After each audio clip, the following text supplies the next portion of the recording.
So listen, April Fool's Day might be the perfect college football holiday because like there's no repercussions unless you really get an offensive April Fool's joke. And it's so easy to not have an offensive April Fool's joke. It's really not that hard.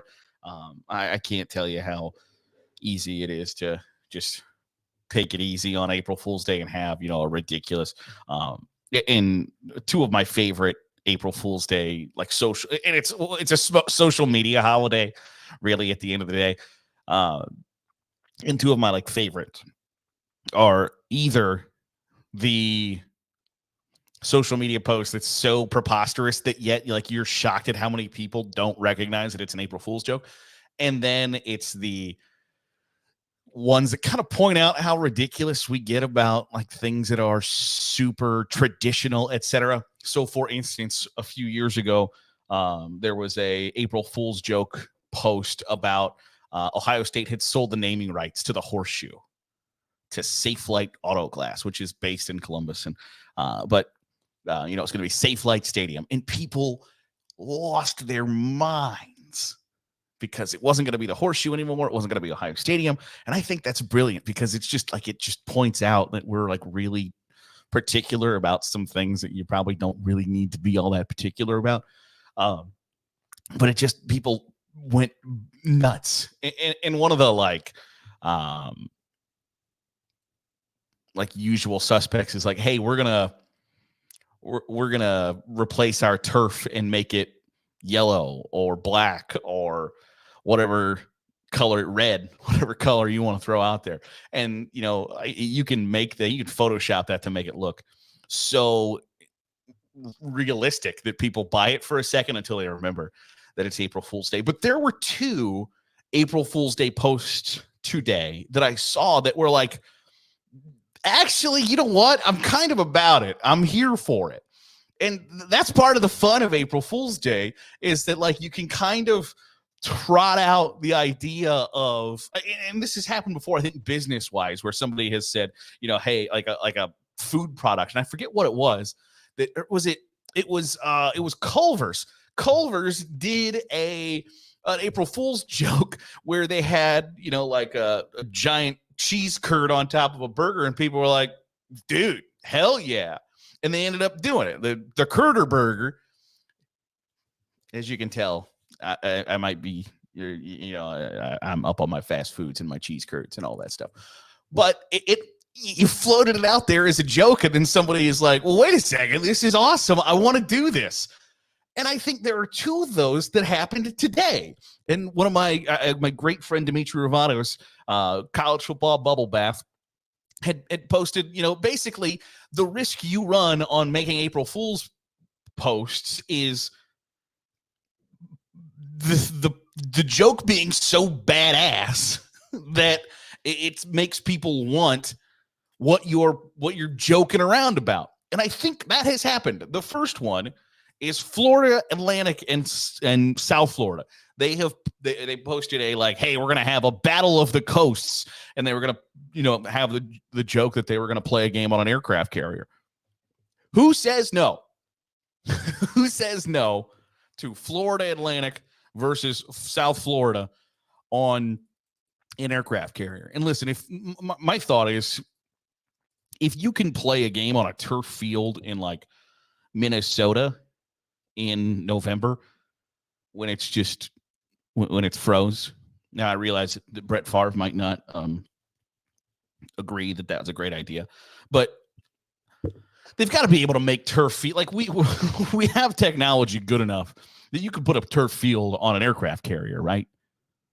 Like we've got to have advanced technologically enough that you can drop a turf field on an aircraft carrier and play that thing. I have to, like, I believe that to my core. Whether it's like the United States Army has developed the technology enough or not, somebody's got that ability to just roll out some turf carpet on a aircraft carrier deck and let's do this thing.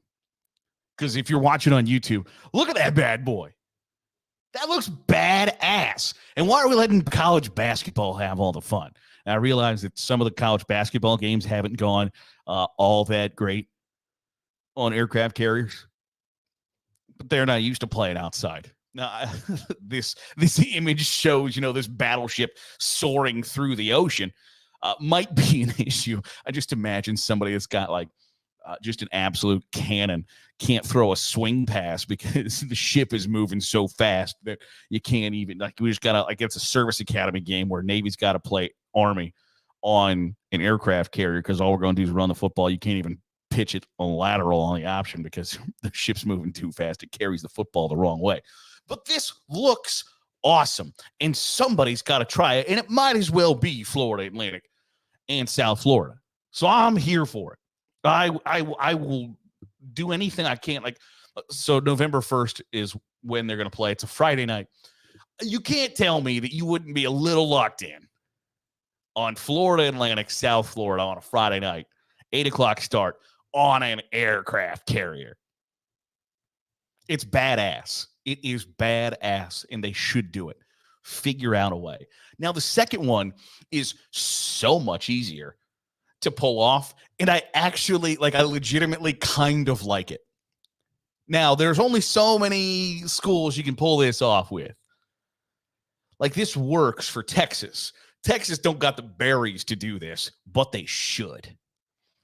Utah State, the Aggies, posted a April Fool's joke, and I hope it's not an April Fool's joke. I genuinely hope like it was just like, you know what, first of the month, we got some new uniforms coming, but they're the Aggies, and they posted a tweet joking that basically like, hey, we're returning and we're going to honor our agriculture roots, and we're going to have cow print helmets in 2024. They are actually like those are genuinely good looking. Like, they've got the blotches down. Those are good looking cow blotches. Like the Texas Longhorns, like, you are cows at the end of the day. You are cows. Put some cow prints on your helmets. Now, Texas, we talked about people, take traditions and are very particular about certain things. Texas football and their helmets are as untouchable as you can get in college football, in my opinion. But damn it, you know what? If Notre Dame can wear an interesting helmet once a year, so can Texas. And I'm telling you, Longhorns, put the cow prints on your helmets because it looks great. Like, that is legitimately fantastic. Now, maybe it's just I live in an area where there's probably bordering on just as many cows as there are people, and it's I'm used to seeing the cow print, and I know that like that's a pretty good looking cow print. And at the same time, every sport that we're the Tigers, we're the Bears, we're the Wildcats, we're the Cougars, whatever. Like, yeah, we need more like golden retrievers, wiener dogs, cows, Holsteins. We need more Holsteins as mascots, because the uniforms can be cool like this. Now, I realize, I wholeheartedly realize that this is a fake Photoshop, that they didn't actually slap some cow prints on these helmets, but the photo of the player with the cow print helmet, it does look badass. Like, that would be a really cool logo. Because there's only like with the tiger stripes, right? Like, if you got tiger stripes, or you're the Rams, or the Philadelphia Eagles have the eagles on the front of the helmet, the eagle wings. Like, there's only so many places that you can. There's only so many teams that animals that you can do that with. Like, if you over the Cougars, we got claw marks down the side. Yeah, whatever. Who gives a shit? But the cow print is insanely unique. All right, like, there's not you can't get by with that if you're the Bulldogs, right? There's no markings that are so distinctive to a Bulldog that you can slap that on the side of a helmet, or whatever the case may be. Cows, it looks cool. Like, and I'm here for it. And I hope this one turns into people thought like this was so cool that they should actually do it. Like, what does Utah State have to lose by trotting that out on a Saturday Mountain West game. It's going to air on like CBS Sports Network at 10:30 at night that 100,000 people are going to watch. You're going to get a bunch of social media pub in a time when people like really value uniforms and helmets and things like that. Like if you're a helmet collector, you get many helmets. You got to have the Utah State cow print helmet in your collection. It's really cool. I hope that they ended up doing it. Like, I hope that turns into a, you know what? We got a bunch of retweets on that on April Fool's Day. Screw it. Let's do it.